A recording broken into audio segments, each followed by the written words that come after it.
What is your limiting belief? What is the thing that you think about yourself? Maybe your parents or your mother or your father taught you to think that way about yourself. Maybe you went through a horrible breakup and that person made you feel unworthy. Maybe you've had a bunch of setbacks in your life and that's what gave you that limiting belief. But what is your limiting belief? Because today, what we're going to do today is we're going to take it a step further. Now that you've identified your limiting belief, we're going to look at what is it costing you to choose to repeat it. Because remember the quote I started with. You have a choice right now. You get to repeat the things you've always done, or you can evolve them and become more deliberate. Let's talk about the cost of that limiting belief. I'm going to go first. So write down your limiting belief. I see a lot of, I'm not good enough. My mental health is holding me back. I can't run a successful business. I'm lazy and I can't do anything. I'm not healthy enough. Money is the issue. I'm scared to fail. What is the limiting belief that you have? I'm certain it has something to do with not being enough. Once you've written that down, you're afraid of failure. You don't deserve success, all that kind of stuff. I don't know how to start. These are excellent. You're doing an excellent job. The first step to moving from that default into getting deliberate is actually seeing it. So seeing it is fantastic because now we can start to understand that, whoa, this got programmed in. It's my default mode. I want to get rid of it. How do we get rid of it? Well, let's first identify why you want to. Let's take a hard look at the cost of having this limiting belief. So in order to figure out the cost of having the limiting belief, what's my limiting belief? That I'm not a good person. That's my limiting belief. That I am not a good person. That you don't think I'm a good person. That I don't think I'm a good person. And here's what you're going to do in order to identify the cost, okay? You're going to ask yourself 3 questions, and they're very simple. What is this limiting belief in my case that I'm not a good person? What does it cost me in my past to think this way? What is it costing me in this present moment to think that I'm not a good person? And here's the kicker. If I don't evolve this, if I don't get deliberate, what is it going to cost me in the future to continue to think that I'm not a good person? So in the past, thinking that I'm not a good person, it did a bunch of things. First of all, it made me very sad. Secondly, it made me a liar because I assumed that I wasn't good enough and I'm not a good person, so I got to pretend to be somebody else. It also made me cheat on people because I didn't think I deserved love. And it also, by believing that I wasn't a good person, it somehow justified the bad behavior. I mean, if I'm a bad person, then I do bad things, right? What does it cost me in the present to believe that I'm not a good person? Well, it costs me a lot of joy. It costs me connection in friendships because I'm constantly questioning whether or not people actually like me for me. It makes me second guess myself and whether or not I deserve the success. And what does it cost me in the future? It's going to cost me everything. If I continue to repeat this pattern and I continue to allow myself to default to believing that I'm not a good person, I will never be fully happy. I will never be fully present. I probably will not be successful when we launch this new daytime talk show in the fall. And so I got a choice to make, and I want to get rid of this because I can see what allowing myself to believe that I'm not a good person is costing me. This exercise of identifying your limiting belief and then seeing what it's cost you in your past, your present, and your future is so important for you to do that I want to give you another example. So to really, really drive it home, okay? And so I want to bring in my husband. Why don't you scoot on this? I don't know if you can lean in on that thing. You sit on this chair. I'm going to bring in my husband, Christopher Robbins. Yes, if you've ever been a fan of Winnie the Pooh, his name is Christopher Robbins. And Chris is going to go through this exercise too. And I think it's important for we're sharing a chair here, and so we're like really close. I think it's important for you guys to know that Chris is one of the partners in our media company. He's our CFO, and he's also the founder of a men's retreat called Soul Degree. And he's a yoga instructor and president of the Booster Club. So this is a guy that's like really accomplished. and super amazing. So with that context, founder of Soul Degree, what's your limiting belief? Well, of course, it would be appropriate that I think forever it's just been that I'm not good enough, I think that's it, succinctly, that I'm not living up. And certainly in the past, it's been all around the decisions I've made career-wise, never thinking that I was in fact good enough, which just took away from, I suppose, all the joy that I could have had. Were you really sad when you were little? Yeah, I think I was just down and out, probably feeling alone, and like the decisions I had made along the path were not the right ones, and then that subsequently not performing, and or at least not performing to my own expectation. So how has not feeling good enough? I can see how it would make you feel sad, especially, there's so much pressure on men to succeed, feeling like you weren't good enough in your career, blah, blah, blah. Even ski racing, because you grew up as a kid ski racing. How did feeling not good enough impact the way you raced? I probably just could have skied a lot better than even I did, because I was constantly thinking it wasn't good enough.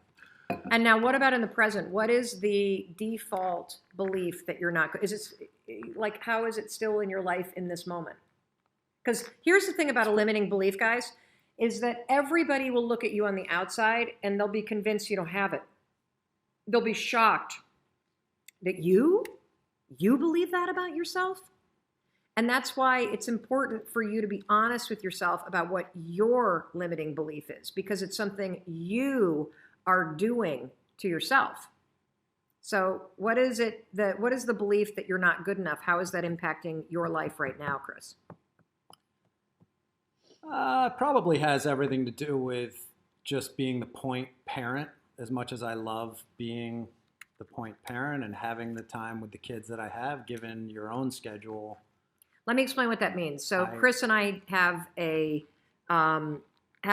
Chris and I, because of the amount of work that I use, Chris is the one that is home more often. He's the one that is really in charge of what's going on with the kids. He has been home for these last 3 to 4 years, playing a huge role in the back end of our company. But the primary role is the parent. And traditionally, at least in the United States, it's the woman that does that. And so it's been, I think, a very fulfilling yet confronting thing for Chris to be playing that role in, am I saying this correctly? Totally. Just to bring everybody up to speed? Just embracing the idea that me being the one at home handling the lion's share of the things at home are, of course, consistent with my negative belief that that's not good enough, that's not being supportive enough. Is it also with success? Like that's not enough in terms of your own career, even though you founded a men's retreat? Well, seriously. You mean? Well, you run Soul Degree. You run the Booster Club for the high school. You teach yoga classes. You are a CFO, and it's still not enough. And here's the thing that's so interesting, everybody. I'm going to ask Chris a question he doesn't know I'm going to ask him. If you could go back and do something different these last 3 or 4 years and actually go and work and build a business that's solely your own and not be around, and I mean, would you trade the years that you've had with our kids, the last 3 years, or for something else? No, definitely not. Well, see, then that's the thing that's crazy. Is here you're sitting here torturing yourself saying, you're not good enough, you're not good enough, it's not enough, it's not enough. But given the option, if we could wave a magic wand and change everything, and the circumstances would be different, but you had to trade the time that you had with our kids, would you do it? The answer is no. So here's the thing that's interesting, and I'm so happy that you admitted to that, because it points out the fact that your default thinking isn't logical. It's just a habit. It's something you've been doing for so long that you don't even realize it. And even though it doesn't serve you, and even though, like Chris just said, he would never change a thing, and yet he still thinks it's not enough. That to me means that there is some automation here that's going on in your brain where it's set on default. Oh, I got to just think I'm not enough. I got to think I'm not enough. I got to think I'm not enough. You know? Well, here's the bigger question. If you allow this default mode to stay programmed in your brain, how is that going to impact your future? Particularly if you think about things like your aspirations for Soul Degree, the men's retreat that you run.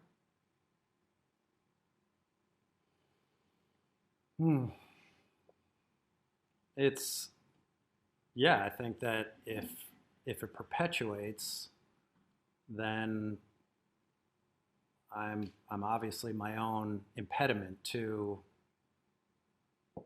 what I want it to be. You know, if I'm constantly in that mindset of it's not enough, I haven't done enough, then how could Soul Degree ever become what it should be? What do you want it to become? I think I would love to see it touch as many men's lives. You're about to cry, I could tell. Yeah, as possible. Why do you get choked up? Just because I know the impact. I've experienced the positive impact that it can have, and it's limitless, I think, in the difference that it could make, regardless even of your age. So do you see how your limiting belief, the default thinking that you're not enough, will prevent you from? Oh, totally. How does it stop you when you think you're not enough? How does it stop you? Like, what are the things that you do when you start getting in that mindset? Well, it's probably things that you don't do, right? Because if you're not going to be good enough, well, why go do that thing? Whether it's write more or, sort of test the elasticity of what Soul Degree could be also. I mean, it's in a state where there's still so much that we could do to enhance the experience, have it reach more people, which starts with my own. Again, I think part of the limitation is that I've always argued, hey, I'm a shitty marketer. I'm not good at putting the word out, if you will. And even this conversation, talking about something like Soul Degree is... How many of you can relate to this? I could be a lot better at that. You're just stopping yourself, not all the time because of your limiting belief. Like you go to write a blog post about the thing that fills your heart and you're like, ooh, should I really put this out there? That's your limiting belief. That's your default setting. And you're dead right, Chris, and it's the same thing for me and the same thing for Mandy. What was yours? I'll never get there. I'll never get there. I love that one. I'll never get there. Yeah. Because you can feel like just the no matter how hard I try, it's never going to be enough. I'm never going to get there. It's never going to happen. And how that sets you up to just race and race and race and race. And Danielle, what's yours? That I'm not smart enough. I'm not smart enough. Yeah, I'm not smart enough to do this. And so if your belief, the default that got programmed a long time ago is I'm not smart enough, then you'll tell yourself, I'm not smart enough to write this blog post. I'm not smart enough to figure this out. I'm not smart enough to build that kind of business. And I'm smart enough to attract the kind of person that I want. And the thing that's scary about default settings, everybody, is that not only are they automated in the default network in your brain, but they're a protection mechanism. By thinking you're not good enough, not smart enough, I'll never get there, I'm not a good person, you actually hold yourself back. And that's one of the reasons why we cling to it. And so if you haven't already, because we're going to wrap up this training and I'm going to tell you what's coming up tomorrow and then we're going to answer questions. If you haven't already, you got to hear the quote, though, from Nepo today. Oh, okay. It's so on point. See, Soul Degree right here. So every morning. It's so cheesy, but no, it's so not. good. Every morning, Chris, and I mostly sometimes,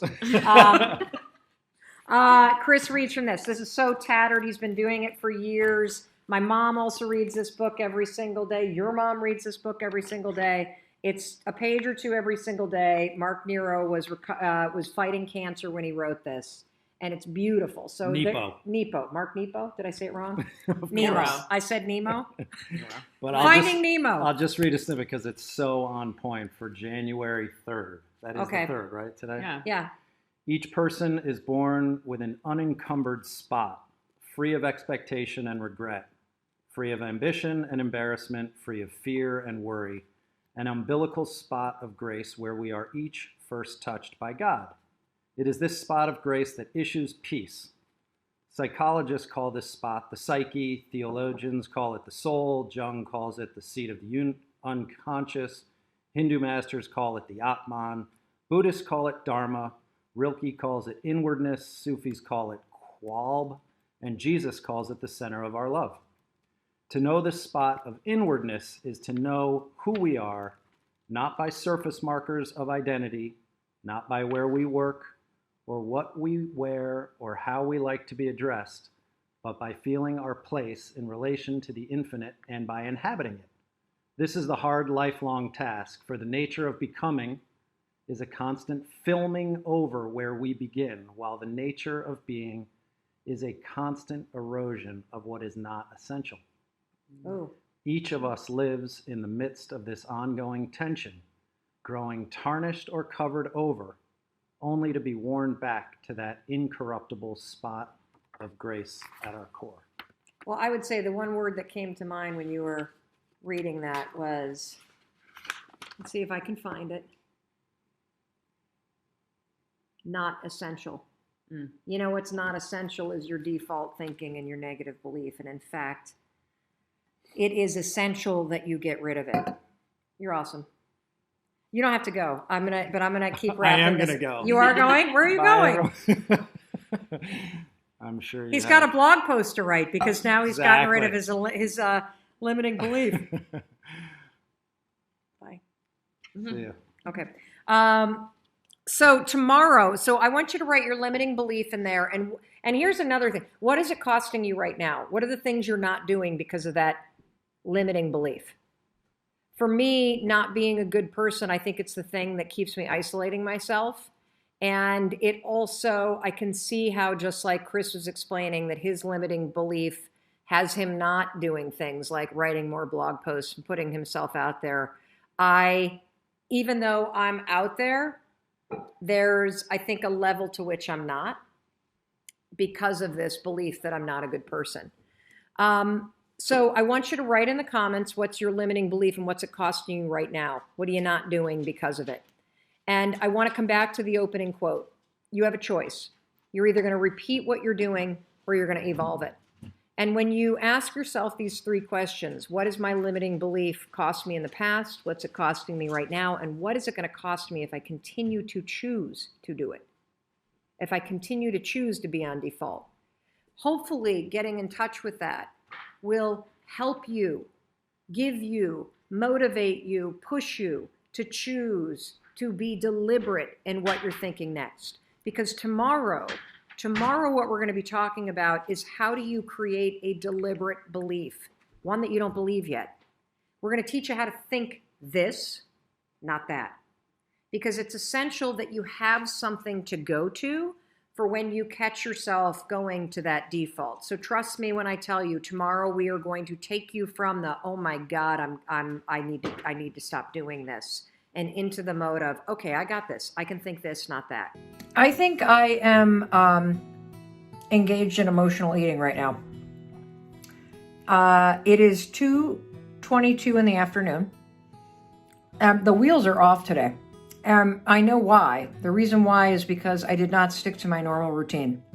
And I've noticed since I did not stick to my routine, my day has sort of slid off the rails in terms of the decisions that I'm making. It's really random. Like I had my son's chicken nuggets for lunch, and there's half an apple that I ate. I have not finished the amount of water I normally drink. It is 2:23, and I made myself an ice cream sundae because, why the hell not? And so as I'm sitting here enjoying my ice cream sundae, I just thought to myself, God, am I emotionally eating right now? Oh my God, this is so good. If I really unpack what I'm feeling right now, it's raining, it's freezing. I am mentally in a creative block, and I'm going to get this tool that we use on the Mel Robbins show out. I call it the word wheel. So I'm going to show you the word wheel right now. Here's how you use a word wheel. The average person can only name 3 emotions: happy, sad, and angry. But our emotions are actually much deeper and more complex, and the secret to getting unstuck or untriggered or freed up in any situation is to find the words that describe what you are truly feeling. So I'm going to start with the core emotion of anger and fear and work out from there. And so as I look at the word wheel, I feel inadequate as a writer. I feel worried that I'm not going to have a creative breakthrough. I feel helpless. The big one is I feel inadequate as a writer. Whoa, big breakthrough. So I am feeding my inadequacy with an ice cream sundae. You know what's interesting? Is simply finding the word that I feel inadequate as a writer. And that makes me feel afraid that the book isn't going to be good, that it's not going to be as good as I want, it's not going to do as well, it's not going to get any accolades or good reviews, it's not going to make a difference in your life. As you identify the feeling, and for me it's inadequate, that sundae doesn't taste very good anymore. Because it wasn't a sundae that I was craving, it was reassurance and comfort from this deeper feeling that I was feeling. Wow, that's powerful stuff. Really powerful stuff. So if you are at a moment where you catch yourself emotionally eating, or you just feel untethered or numb, pull out the word wheel. You can find it at melrobbins.com. And I think you'll find it to be a really incredible tool that will help you locate what you're truly working through. And instead of reaching for an ice cream sundae, which honestly is going to now tank my mood because of all the sugar and make me feel lethargic, if you can identify the word, which for me is inadequate, inferior, worried, frustrated, you can let those feelings rise up, move through them, and then move on.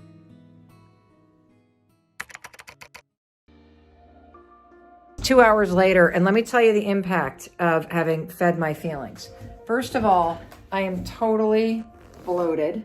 So I realize that that's not big, but you know, for me, my stomach is just like, oh, because all that sugar and dairy that I just pounded down is now sitting here like a rock. And this is the problem with emotional eating, is you get caught in this cycle where you feed these feelings and then your body starts to tank and your mood tanks and your stomach gets bloated. And so then you start to make yourself wrong and feel ashamed and feel like a bad person because you did it. So how do you stop emotional eating? And what business do I have giving any of us advice given that I just did it? Well, I'm going to tell you what I'm going to do tomorrow when I inevitably hit that creative block. Is emotional eating, you know that it's emotional if it's comes on suddenly, if you aren't just craving something, but you are reaching for something that is a treat or that's soothing. And before I do that tomorrow, when my writer's block inevitably happens again, I will take a deep breath and I will ask myself, what am I feeling? Why am I reaching for this food? Am I hungry, or am I trying to soothe or comfort or distract myself? Because I was clearly trying to soothe and distract myself from the feelings that writer's block was bringing up. And now I need to get some gas X or something, because I got to distract myself from the gas pains that I have from my emotional eating. But, honestly, the discomfort I'm feeling right now, that's not going to stop me from doing it tomorrow. The only thing that will stop this pattern is spotting the pattern and using the tools that I just gave you. Identify what you're feeling, ask you why it is you're reaching for this if you're not hungry, but you're trying to soothe, distract, or reward yourself. You're feeding some feeling. Recognize the feeling, put down the ice cream, go for a walk, choose something healthy, address the feeling. Don't reach for the food. Your mind collects mental lint. That's right. That's all that doubt is. That's all that fear is. That's all that anxiety is. That's all that worry is. That's all that people pleasing is. This is lint from life that is collected in your brain. And you know what? Lint stands for something. Get your pencils ready. You lose inspiration due to negative thoughts.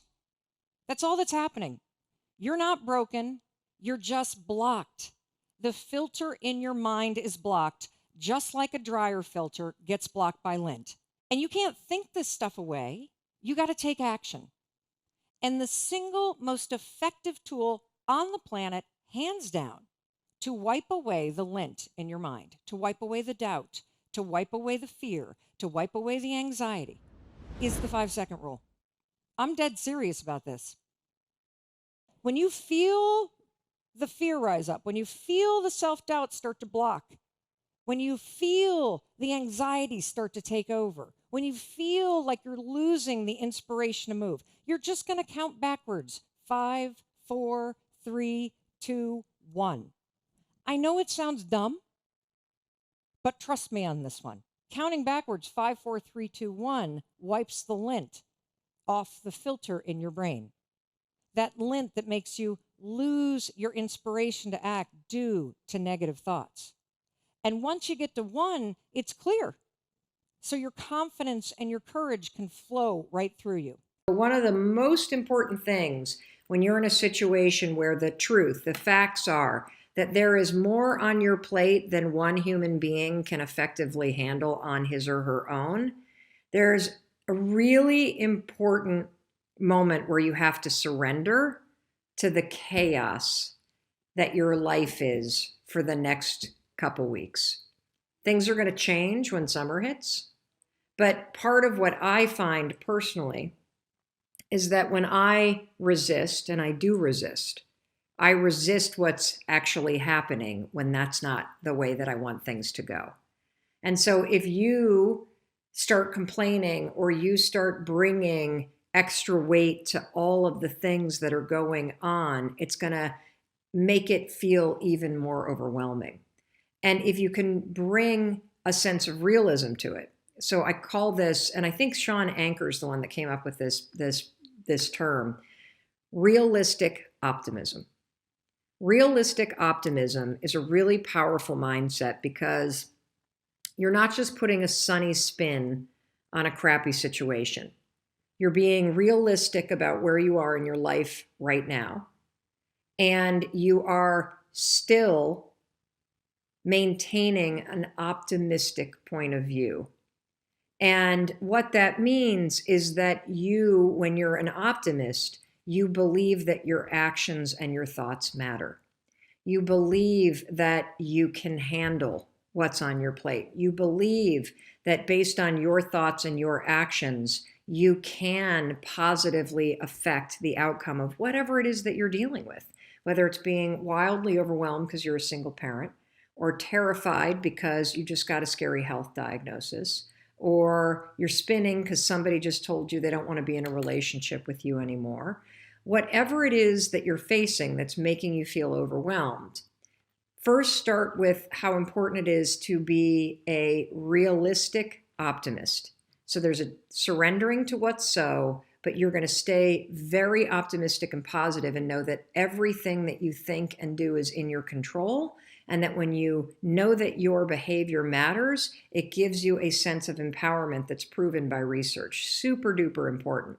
It's also why you can have a very hard life right now and a very overwhelming life right now and still be happy. Because you know, based on being a realistic optimist, that this period will pass, and you know that there are things that you can think about and do that are within your control. If your friend is facing a problem, when you have to make decisions on behalf of your friend, you tend to think from multiple perspectives, you think about multiple outcomes, and ultimately you make a much better decision. What they found in research, though, is if they put you in the exact same situation, facing the exact same thing that your friend is, you're not able to be so objective because you're emotional, and you don't make that great a decision. What's the conclusion? Well, when you make decisions for other people, you're great. When we make decisions for ourselves, decisions that can be emotional, we're not so good at it. That's where the power of objectivity comes in.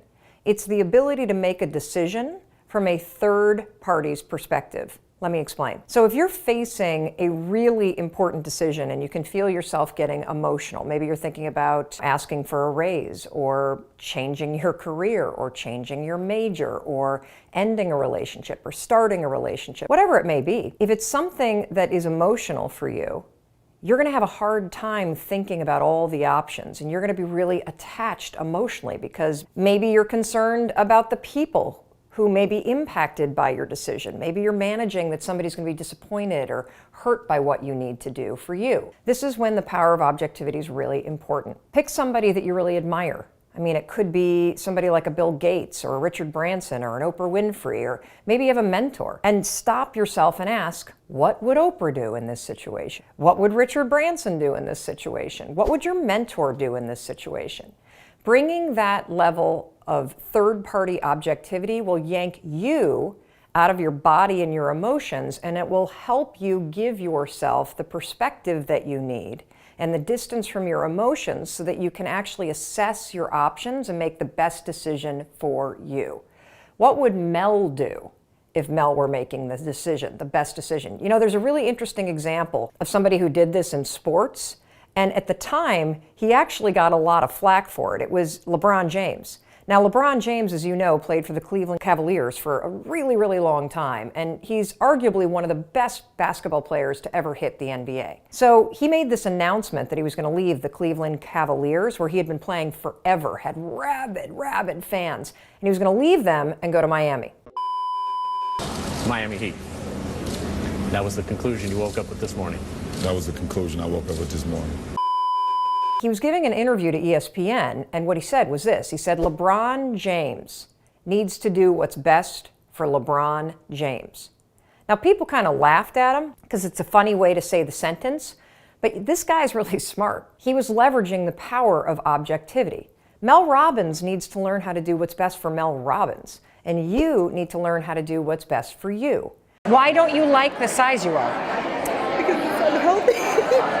Is it? Yes. Okay, because I don't believe in losing weight to be skinny. I believe in getting healthy because of how it makes you feel. Yeah. So if you love the size that you are and it's healthy, you should stay the size that you are. Oh. But if you look in the mirror and seeing your body the size that it is gives you evidence to say, I'm a piece of shit, or I'm unworthy. What do you say to yourself when you see yourself in the mirror? All of those things. Tell me, what is it? Let's get it out of your head and let's bring it to the light, because you know, you feel comfortable saying this to yourself when you're alone, don't you? It's me. I want you to say it out loud because it's not okay to say this stuff to yourself. What do you say to yourself that we're not going to say anymore? I'm disgusting. I'm disgusting. What else? I hate the way I look. I hate the way that I look. I hate the way I feel. I hate the way that I feel. Okay. What do you want? What do you deserve? To feel good when I walk down the street. Yes. Yes, you do. See, I think at the heart of this is a belief that you don't deserve to feel that way. So who taught you to feel that you don't deserve it? When did you start saying that to yourself, that you don't deserve it, Holly? Maybe when I was like 6 or 7. That's usually when it happens. So what I want you to do is I want you to leave here, and what you're going to go to war against is not your weight. You're going to go to war against the pattern in your head, okay? Because the longer you invalidate yourself, the less motivated you're going to be to change. Yeah. Because you're beating yourself down. So we got to start with not fixing you. You're not broken. Mm-hmm. You're perfect how you are, Holly. You are. I know you don't feel that way, but I feel that way. Yeah. It's the pattern up here that's broken. Yeah. So we just want you to have a zero tolerance policy for this, like, I'm not worth it, I don't deserve it, I'm a piece of shit, this, I'm all that. No, 5, 4, 3, 2, 1, it's like an axe. You got that? And then you're gonna come up, what can we say instead? I can do this. I do that, I can do this, but more important, I think it needs to be more heart-centered. I deserve to feel good. Yeah. I deserve to have what I want. Watch me go get it. The thing that I'm stuck on is that I have a bazillion ideas about things that I can create and do and courses and trainings and la-di-da-di-da. Who can relate? And so actually moving from the idea and even creating the whole curriculum and all of that to actually making it happen. Yeah. And doing it. So I have a cool strategy that I use, and I hope it works for you. So I carry a little notebook, and I actually borrowed this from Chris, because when we lived in New York City, he used to carry around a notebook like this size, and whenever he had an idea, he'd just jot it down, then he'd stick it in his back pocket. And it was just full of all kinds of stuff. So I carry around a notebook, and this one's new, so it doesn't really have much in it. As ideas come, I just jot it down in that notebook. And then what happens for me is I get anxiety because I'm afraid that I'm going to forget the idea. Then that anxiety makes me get distracted and unfocused and overwhelmed. And so I think if you were to have a little notebook on you at all times, and when those creative juices and those impulses go, that you jot them down, that's going to remove one layer of the overwhelm. Well, the reason why I'm not lost as a coach is because I know that everybody's problem comes down to one pattern you're repeating that you can't see.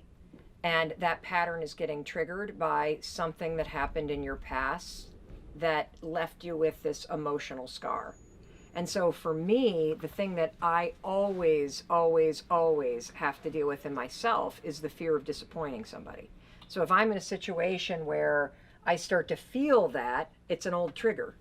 And so when you finally have a word that describes in a visceral way this thing you hate about yourself, or this thing that triggers you, or whatever it may be, that's where the power comes, because now you can name the thing that was once controlling you.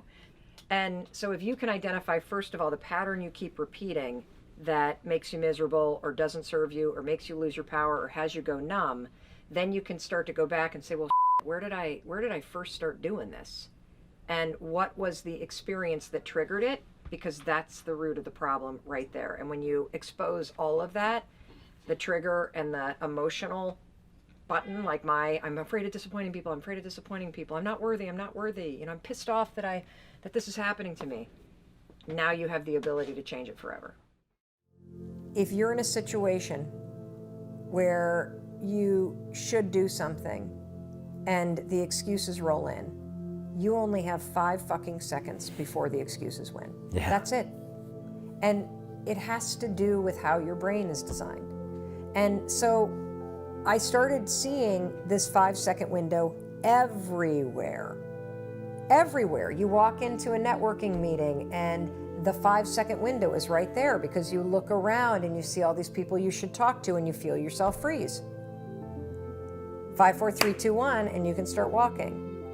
If you're trying to sell something, the 5-second window is always there, because you either have a phone you need to pick up and make a phone call, or you have a person you need to talk to, but instead of doing it, that 5-second window's right there and the excuses roll in, and then you're not doing it. Yep. And so it's almost like we talk ourselves out of it, right? After 5 seconds, like, why not to do it? All these excuses. And then it's even more sophisticated than that, which is what I discovered.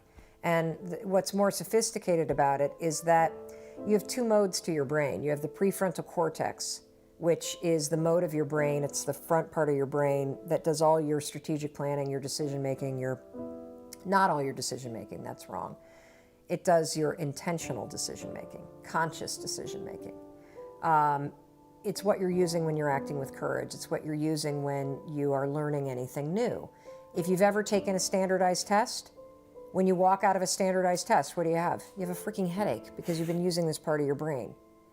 That's the one part. The other part is the interior part of your brain, which automates everything. It's where self-doubt is. It's where habits are. It's where automated decision-making is. It's where every negative bullshit shit that we do, it's stuck right here. So what the 5-second rule is actually doing on a very sophisticated level is it's switching off this part and awakening the part that gives you control. And so the problem with our excuses, if you want to get into the brain science, is that if you start to think, and you start to think, I feel tired, or I don't want to, or I'm too stressed out, or now's not the right time, that becomes automatic and it gets encoded right here. So part of the problem with our excuses is that when you stop and think and hesitate, you trigger your brain to automatically talk you out of it. That's the problem. It's not the excuses, it's that your brain has done it over and over and now it takes over. Right. So I invented the world's most powerful cheat code for the brain. One night when I was drunk, sitting in my living room watching television. The question was, what do you do when you wake up in the morning and you're having a panic attack?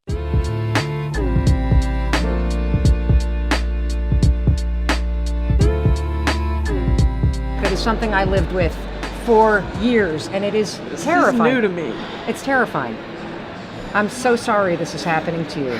And I want to tell you, you can actually get control of it. You ready? Yeah. So, first things first, let me explain what's happening when your body is in a state of panic, okay? So that you understand what's going on. Have you ever been in a situation in your car where you almost get in an accident? Yes. And immediately when that car almost sideswipes you, what happens in your body? You tense up. You have a instant, what's the word? Adrenaline. Yes, Yeah. yes. Like your heart's racing, right? Yeah. And your palms get sweaty. In the situation I just gave you, your brain has context for what the fuck is going on. So your brain goes, oh my God, we almost just got hit by a car. As soon as the car leaves, your body starts to slow down, doesn't it? Right. What happens when you're having a panic attack is you wake up in the middle of the morning and your body's in a state of alert, just as if a car almost hit you. Okay. But the problem is your mind has no explanation for why it's happening. Yes. Does that make sense? That's the hard part. Yes. So your mind gets really scared because your body is now doing something Okay. that normally only happens when there's danger. But the problem, That makes sense. but there's no danger. But you don't know the difference. So you Yeah. now wake up, and I would get in this cycle where I would literally have panic attack after panic attack, and then I'd be afraid of having a panic attack. Yeah. And then I'd have a panic attack. So you're going to do this. When you wake up and you feel that, do not lie in bed. Stand up immediately. Start your day. Then Even if it's 2 o'clock in the morning. if it's 2 o'clock in the morning, yes, because lying in bed with all of that and deep breathing, it's probably not going to help. Okay. If you actually get up and physically move, your body now thinks, oh, she's getting away from the danger. Okay. What I want you to do is come up with an anchor. Here's a thought. Give me describe a place where you feel really happy and centered and grounded. Watching my grandkids. Great. You're going to go 5, 4, 3, 2, 1, and you're going to have a particular vision of you and your grandchildren. Okay. Super specific. And then just say, I'm so excited to see them tomorrow. I'm so excited them to see every day. All right, I'm so I get excited to to see them babysit in the them. morning. I'm so excited. And what's going to happen is by saying you're excited, and by counting backwards, 5, 4, 3, 2, 1, you interrupt the patterns. Right. You awaken this.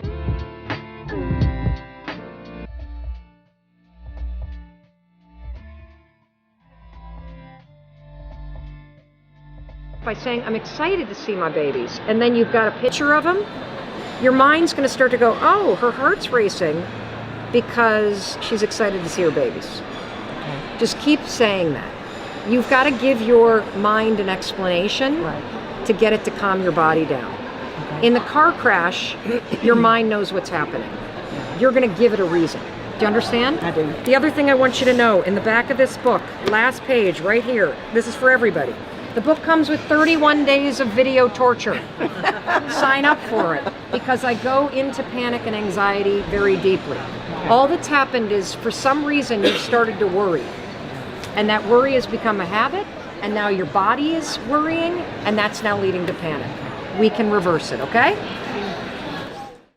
So we've been getting a ton of questions about being paralyzed with the fear of what other people think. And this is so commonplace. I think every human being on the planet is paralyzed in some aspect or some area of their life because they're concerned about what their parents or what their friends or what their friends on Facebook or what their colleagues or what their upline or their downline or whatever, what their neighbors are going to think. If you are struggling with this and you have not found it helpful to attack your thinking patterns, then here's a trick that I want you to try to break the pattern of being paralyzed by what other people think. I want you to pick one thing that you've been wanting to do, that you've been thinking about, but you have stopped yourself from doing because you're concerned about what other people think. Let me give you some examples. Maybe you've wanted to go on a wellness retreat, but you think your spouse will roll their eyes at you, so you haven't done it.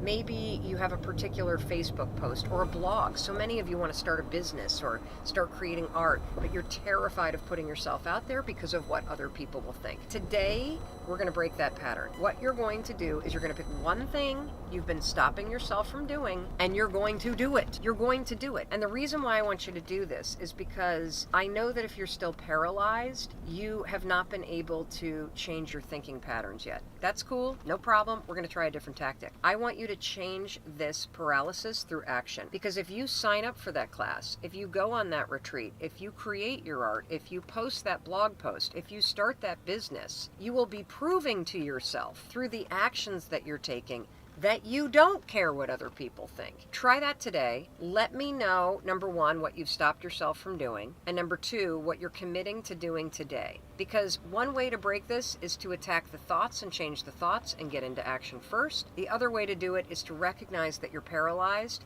pick one thing that you're going to do, and actually get it done. You know, I'm always looking for new ways to explain the power of the 5-second rule and the power of 5-second decisions. And I read something that Tim Ferriss said that really resonated with me. And he had this one line buried in a podcast somewhere that just jumped out, and it's stuck. And what he said is, he said something about how there's a gap between the world and the things that trigger you and your response. And your entire life is that gap.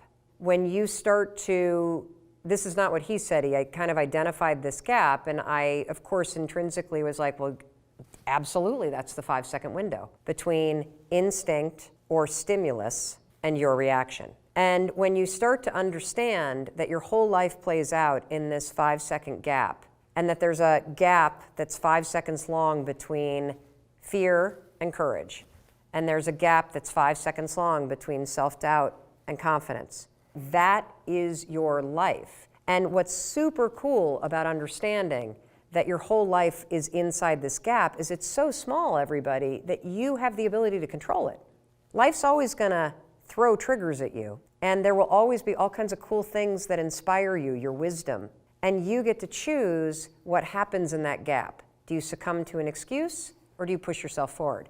When you start to speak up in business, you'll be shocked at how you start to speak up in your relationships. When you start to make hard phone calls, whether it's in a selling situation, you'll be surprised at how you'll start to close the gap and have hard conversations in your personal life. And so that gap is everywhere, and it's the same everywhere. And when you start to go to work in controlling how you live in that gap between stimulus or idea and your response, that's where the magic is. And that's what you're experiencing. You know, I love vision boards and gratitude journaling because they help me think about what I want and why. This journal, it's going to teach you how you make your dreams come true. I created this journaling method a couple years ago because I wanted to stop thinking about what I wanted and actually make it happen. This is simple, it's backed by science, and it's going to help you make your dreams come true with just a couple minutes every morning. Let me show you how it works. At the very top, you write down the time, place, and date. This simple trick gets you present and grounded in the moment. Now notice, this is guilt-free journaling. There are no dates printed, so if you miss a day or two, you're not behind. Next, I'm gonna give you a superpower. This, my friend, is your inner compass. Learning to read your energy is the secret to greater passion, productivity, and living with more purpose. Research from the University of Pennsylvania proves that if you boost your mood in the morning, you actually increase your productivity all day long. These next two questions will help you take control of your energy, which changes how your mind perceives tasks and will make you more confident about the day ahead. And this section right here, it's the secret to having a great day. I want you to identify one project that matters to you today. Not 2, not 3, just 1. When you focus on just one project a day, you leverage the progress principle. It was invented at the Harvard Business School, and it will change your life and help you be more productive so you can make your dreams come true. Research proves you get more done when you focus on less. And every day, I want you to focus on just one thing. After you write down your top project, I want you to write down why this project matters to you. When you know your why, science says you're going to be more inspired and motivated to get it done. Now take that vision and make it your mission. Write down one small action that you're going to take today to move your dream forward. It doesn't matter how small it is, forward is forward. According to research, simply using this section of the journal makes you 76% more likely to go from dreaming to doing. And if you have any other thoughts about the project, here's some extra space to play around with. When you move from thinking to doing, it may make you feel overwhelmed. So let's change that attitude with a little gratitude. Studies prove that grounding yourself in something that you feel grateful for will boost your happiness and your effectiveness. Finally, I want you to write down your quitting time. Yep, you heard me right. Part of your morning routine should be deciding when you're going to stop working at night. If you feel like your wheels are spinning and you don't get anything done, if you have no balance between work and life, if you'd love to spend more time with your family and still feel like the most productive person you know, set a quitting time. This is called Parkinson's Law, and it's rocket fuel for your productivity. Now, let's go over to the next page. Everyone works differently, so this page is designed to work for you. If you love making long to-do lists and checking things off, here's the spot. If you want to plan out your day, there's a timeline on the left. And if you need a place to take notes, here's a place where you put them. So there you have it, the 5-second journal. Having a breakdown is one of the biggest things on the planet because what you get is you get a break from your own bullshit. And you can look objectively at where you are and for the first time, look ahead and say, well, what do I want to go create? And 9 times out of 10, if you're discouraged right now, if you've got financial devastation, if you're facing something that is making this moment in time as hard for you as life was for Lewis and I in 2008 during the last recession, I beg you, ask yourself honestly if what you had is actually what you wanted. The thing that you just lost, that job that you bitched about all the time, that relationship that was bad to you, yes, or the friends you can't hang out with because it's convenient and you're in quarantine. Like, actually ask yourself if this is what you wanted, or were you just used to it? Being used to something, Lewis, I think is the biggest reason why people don't change. I asked my mother. I love my mother. I love my parents. They've been married 51 years, which is a feat because my mom was a teen mom. But I asked her once if she'd go to a personal development seminar with me. What'd you say? Are you kidding me? Why would I want to change at my age? Oh, wow. I might discover I hate my life. Wow. I was like, okay, I'm just going to leave that right there. And it's all that thinking, that overthinking, that thinking too big. Thinking big is about dreams. Thinking big is about goals. Thinking big is about your heart and your soul and figuring out what you want. Then once you do that and you think big and you see where you're headed, boom, you got to come back and you got to go brick by brick to make that vision stick. You got to go brick by brick to make the action stick. You got to go brick by brick to lay that pathway forward and to keep going. And let me tell you something, I don't care how busy you are, I don't care how tired you are, I don't care how much there is to do to make this big dream forward. You have time to lay one brick a day. You really do. You really do. And this is the secret, everybody. This is the secret to everything. It's to understanding that there is no timeline to getting your dreams done.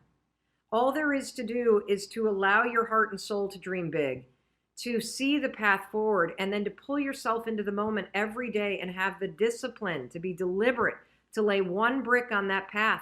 That's it. And to keep reminding yourself that everything that you're learning on the way as you lie bricks down and you move forward a little at a time is helping you build the path. And there will be times that you start to lay bricks in this direction and you realize, whoa, wait a minute, I'm going over here and my dream is over there. I guess I better lay bricks over here and head back in the direction. Then you're going to go this way. That's great because everything that you learned over here is going to be exactly what you needed in order to be doing what your big dream is. The Dallas Uber driver. Oh. So as somebody who has gotten into countless Ubers, and some small percentage of them know who I am, and then of course they start asking questions. Talk to me about chasing your dreams and this quote that you have that an aha moment does not necessarily lead to an aha life.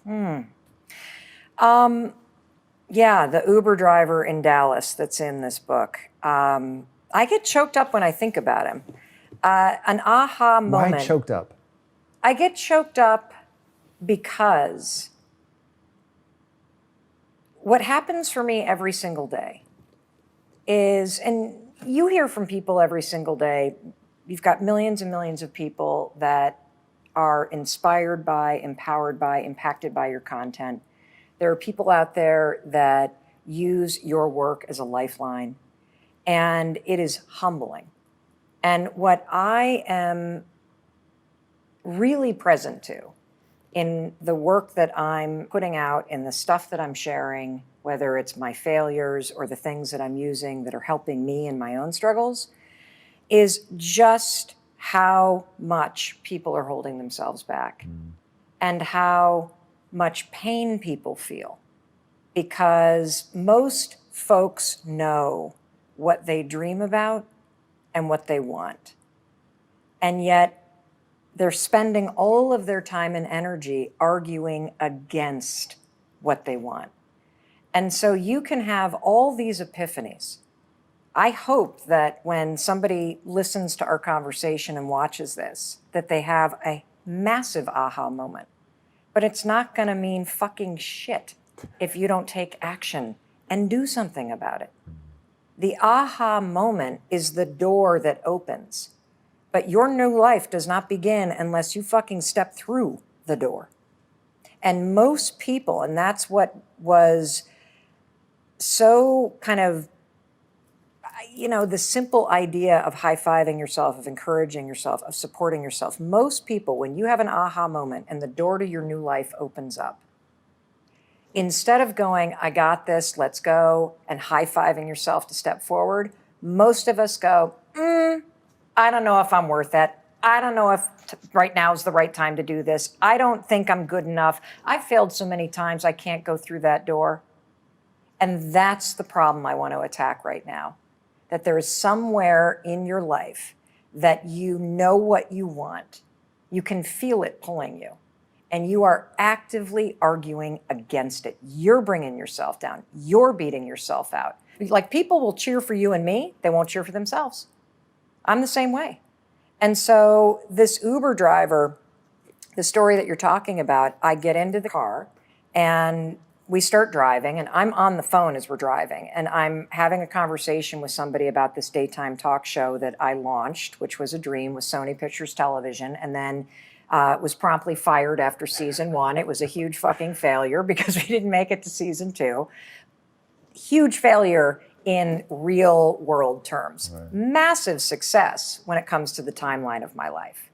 And so I'm talking to this person about the talk show. I hang up the phone and this Uber driver comes alive. He's like, oh my gosh, I can't believe you're in my cab. And I'm like, why? And he says, because I want to talk to you about something. I think you can help me. And I'm like, great, how can I help you? And he says, I have a dream of being an Oscar-winning actor and creating opportunities for other Black and Latino men to do the same in acting. And I'm like, freaking fantastic. What the fuck are you doing in Dallas? Right? You know, the guy's 25. And so I go, you know, the game is in New York and LA. I mean, sure, you can act, you can write stuff, you can be here in Dallas, but why are you not in LA? Why are you not in New York? And he's like, you're right, you're right, you're right. I need to move to LA. I'm like, why not? And he says, I have $700 in my bank account. And I'm like, that's freaking fantastic. You have $700 in a car? Dude, drop me off and get driving. What are you waiting for? And so we have this whole conversation, and I write about it in this book, where I am actively arguing for his dream, and he is actively arguing against his dream. And what is so sad is throughout this conversation, Tom, he's like, you're right. $700 could get me there. You're right. I am only 25. You're right. If I keep thinking and thinking and thinking and thinking about what I want to be doing, I'm not only going to drive in circles, my whole life is going to spin in circles as I think about what I want and I don't do shit about it. And then you are going to find yourself not at 25, but at 45 or 65. And you're going to be so filled with regret that you never fucking put a bet on yourself. And so this conversation ends with him declaring that he's going to go to California and me giving him a bunch of tools that I talk about in this book. And the point of the story is, does he move or not? I don't fucking know. The point of the story is it's so easy to see what somebody else should do. It's so easy to cheer for somebody else. We all do that, right? We cheer for our favorite sports teams. We follow our favorite influencers and authors. We plan birthday parties for our friends. We take on extra work from our colleagues. We support everyone around us. We do not know how to do it for ourselves. I have been practicing this habit for a little over a year. And it all began in April of 2020. And this is not something that I was like, okay, I got to write a book. It's got to have a 5 in it. It's going to be 5 years since I've written a book. Thank you, dyslexia and ADHD. What am I going to write about? That's not how this happened. The high 5 habit saved me. It was a ladder that helped me climb out of a hole I had fallen into emotionally, physically, spiritually. And a year later, after practicing what is going to sound like a weird, stupid thing, which you will resist. And Jay, you and I are going to unpack this because it's sad why everybody resists it. It has to do with the dust that's accumulated. And I will tell you, after a year of practicing this, I don't even see a face or a body. I see a soul. I don't even have to high five myself. I still do because it feels good. And we're going to explain the science that is bananas about why this actually works for everybody who tries it. Because this is not something that's new. You are tapping into programming that's already in your mind and body and now directing it back at yourself. It's incredible. I don't ever criticize myself. I don't ever see what's wrong. I see a human being who's trying, who deserves love and respect, and I know that it's my job to give it to her. You know, the 5-second rule, which I created, I don't know, over a decade ago, that's gone on to help me change my whole life. It's a little starting ritual and a brain hack that you can use to help yourself take the actions and change the thoughts that change your life. It helped me be more productive. It helped me get stuff done. The high 5 habit has changed who I am. It has deleted a lifetime of criticism and negativity from my mind, and it has reprogrammed the soundtrack to be somebody that's supportive and a cheerleader. It's extraordinary. I am in the middle of working on my next book. It's called The High 5 Habit. I believe with all of my heart and being that every man, woman, child, person, grandparent, everybody should infuse their days with habits of celebration and self-confidence. And the fastest and easiest and most science-backed way to quickly start to change how you see yourself is by adopting a simple habit of high-fiving your reflection in the mirror every single morning. Now, I know exactly what you're thinking. Are you serious, Mel Robbins? That is the stupidest thing I've ever heard in my entire life. I know it sounds dumb. But the reason why your first instinct when you think about waking up, whether you're in your robe or your underwear, or your PJs or your birthday suit, and walking into that bathroom and having a moment with yourself and raising your hand and high-fiving yourself is because your self-confidence is in the gutter.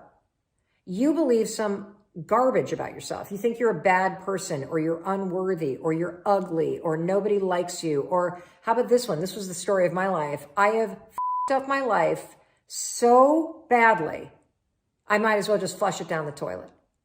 You have some narrative in your mind that is so negative that when you look in the mirror, you see somebody worth trashing. You see what's wrong. You pick apart your appearance. And I want to reverse that, because here's the deal about self-confidence. Self-confidence begins with you. You realize the word self is in there, right? I can't give you confidence. I can give you a little boost. I can give you tools. I can encourage you. But confidence is forged in fire. It's something that's within you. And here's the thing I want you to realize about confidence. You are a confident person. That's why you miss feeling that way. You can only miss what you know. You've just been blocked from the feeling of it. And wherever you are right now in your life, I'm telling you, confidence is in there. You just got to figure out how to tap into it. And you've been building confidence all along, by the way. Every time that you have fallen on your face, or you've tried something and failed, or you've gone out and thought you found the love of your life, and then your heart's broken, and then you pick yourself up again, and then you dust yourself. You're building confidence the entire time, because confidence is not built on the high days. Confidence is built on the low ones. Confidence is built when you are struggling. Because when you see yourself go for something and fall, when you see yourself try and get knocked down, when you see yourself stand back up after getting abused or traumatized or discriminated against and moving ahead, you are building this reserve within yourself where you know you can rely on yourself. You know you can face hard things and you can keep moving forward. You know you have your own back.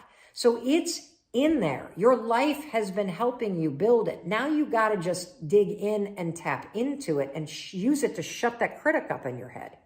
So the way you're going to do that is every morning, I'm not kidding, you're going to raise your hand in the mirror and high five yourself. Look at how many people are doing this. You're not the only one. For 5 mornings in a row, I want you to high five yourself. And when you do this, I want you to use the hashtag high five challenge. You know what's happening when you raise your hand up in the mirror? You are taking the lifetime positive association that you have with cheering for other people, believing in other people, celebrating other people, saying, let's go to other people. And you are marrying that positive association with your reflection. You have this behavior pattern where you snap. You have this behavior pattern where you yell and you get upset and you make people wrong and you don't mean to. If you are somebody who's ever said to yourself, I wish I could stop yelling, or I wish I could just snap, I could stop snapping. This video is absolutely unbelievable, okay? And the reason why is I explained this research that was so mind-blowing for me. It's called Ghosts in the Nursery. A lot of the patterns that you have that you don't have control over are patterns from your childhood. And they are there because when you were a kid, you experienced people in your life that were tense. Did you ever have a parent that was a yeller? Did you ever have a teacher that was a yeller? Or a coach that was a yeller? And secretly in your little kid body, whenever your mom or dad would yell, or your coach would yell, or your teacher would yell, or your grandmother or grandfather would yell, you would feel tense, right? You would feel nervous. You would feel on edge. Of course, that's how we all feel, right? Well, here's the reason why you might have an issue, like I used to have an issue, where I would yell at my kids and then I'd feel terrible about it. I'd snap at my husband and then I'd feel terrible about it. Psychologists, and then I would say to myself, I'm not doing that again, I'm not doing that again, but I wouldn't have the ability to end it. Psychologists call this ghosts in the nursery. It means that any situation where you start to feel tense or you start to feel stressed out, guess what happens? Your body remembers what it was like when you were little to feel tense and stressed out. And what were the adults doing around you when you felt that way? They were snapping. They were yelling. And now here you are repeating the pattern. And you don't know why. And you feel guilty. And I'm explaining this to you because it wasn't until I thought, holy cow, like I know I don't want to snap at my husband. I know I don't want to take my anger from work out on my family. Why can't I stop this? That's the reason why. It's because it's a pattern that you remember from being a kid, that the adults around you were snapping or yelling or being mean. any time, and when they were, you felt tense and stressed out. So now that you're an adult, when you're tense and stressed out, you repeat the behavior that you witnessed. Crazy, right? So how do you stop it? Well, the first step to stopping anything is to actually understand what you're dealing with. Now that you know you're dealing with a pattern, now all you need to do is basically say, okay, I'm going to put a practice in place that's going to interrupt this pattern. What's the practice? Well, a really good one is before you walk in the house at the end of the day, if you're stressed out, take 5. Take 5 deep breaths. Like, reset your mood, reset your energy before you walk in the house, and you'll be surprised by how much nicer you are to the people around you. Another thing that you can do, and this one's not so fun, is you can train your partner, your kids, your roommates, your family, that if you're trying to get a hold of how you bring stress home, you can train them to say to you, hey, don't take your work stress out on me. When somebody that you care about says that to you, it's a humbling experience. And the person that says it the most in my life is my son, Oakley. The youngsters seem to love to cross-check the adults, so be careful with taking that advice. I'm just like you. My mind can be my worst enemy. I was laying in bed last night and I had fallen asleep and I kept waking up. And you know what I was thinking about? I was waking up because I could hear people in the hallway kind of coming in from a late night of partying. And you know what the first thing that my mind defaulted to? There being a fire in the hotel. And I started having these visions of my daughter and I going down the stairwell and getting trapped. And then I had visions of us being on the balcony on this room and fire kind of engulfing. And what are we doing? Are we tying a rope? I mean, it's just insanity, absolute insanity. And I used the techniques that I teach you. I went 5, 4, 3, 2, 1. I am not thinking about this. And the thought disappeared because I constantly reset my mindset. And, you know, one of the reasons why I'm telling you this is if you are tired of feeling negative, if you feel often that your own thoughts are the things that trip you up in life, that you wish that your mind were more positive, I'm telling you that I'm the same way. Just because I teach this stuff, just because I study this, just because I do what I do for a living, doesn't make me immune to what it means to be human. And what it means to be human is that your brain and your body want you to survive. Your brain and your body remember situations that scare the daylights out of you. Your brain and your body try to talk you out of anything that makes you feel risky. And your brain, given that it has been trained by situations in the past, and given that you allow it to worry all the time, you have a habit of doing it, if you're not careful and you're not deliberate, your brain will default to scary crap like mine was last night. That doesn't mean you're broken. It means that your brain is thinking something that's broken, and it's time for you to reset your mindset and pull it back. I want to address my comments to those of you that have learned the 5-second rule. You've tried the countdown 5, 4, 3, 2, 1, and it's not working. I got to level with you. The 5-second rule always works. It's backed by science, and it has helped change the lives of millions of people. The problem is not the rule. The problem is you actually don't want to change. I'm dead serious. I want you to just stop and think about that for a minute. For people who try to count down but then don't actually push themselves forward, for those of you that are struggling with self-doubt, struggling to get up on time, struggling to make the calls to grow your business, struggling to stay motivated, you know about the 5-second rule, but you don't use it, there's a simple reason why you're not using it. You don't want to change. Look, change is hard. I get it. If you're going to change anything about your life, you're going to have to face the unknown. You're going to have to step out of your comfort zone. You're going to have to try something new. You're going to have to risk rejection and judgment. It's scary. I get it. That's why most people never change. So if you're like Leanne and you've got all the tools at your disposal, but you still are stuck, the reason why you're stuck is you don't want to change yet. So stop complaining about the tools and go inward and actually examine, what are you afraid of? Seriously, what do you get out of staying stuck? What do you get from staying heavy? What do you get from not making the money that you want? What do you get from dating a string of losers? You get safety? I don't know, you get the ability to complain? Are you the one that's constantly dominating all your friendships because you're constantly griping about how bad your life is? I don't know what you're getting out of it, but you're getting something. The moment you decide that you're sick and tired of it, the moment that you decide that you are so ready to change, the 5-second rule, this puppy right here, the 5, 4, 3, 2, 1, it'll be there and it'll work. And look, when you start deciding that it's time to change, you may have to use 5, 4, 3, 2, 1 5,000 times a day for weeks on end, because you're pushing through self-doubt and you're pushing through procrastination and you're pushing through resignation and you're pushing through fear over and over and over and over and over and over and over again. And then what's going to happen, and I see this happening around the world. I know that it works. We have proof that it works. If you use 5, 4, 3, 2, 1 and you push through everything that's stopping you right now, because this is your year, this is the moment that you're going to change. At some point, something's going to click and the momentum's going to kick in. And suddenly, change isn't going to be scary. Change is going to be what's happening. Hey, it's Mel. Thank you so much for checking this video out. And if you like this one, I have a feeling you're going to like this one too. I'll see you there.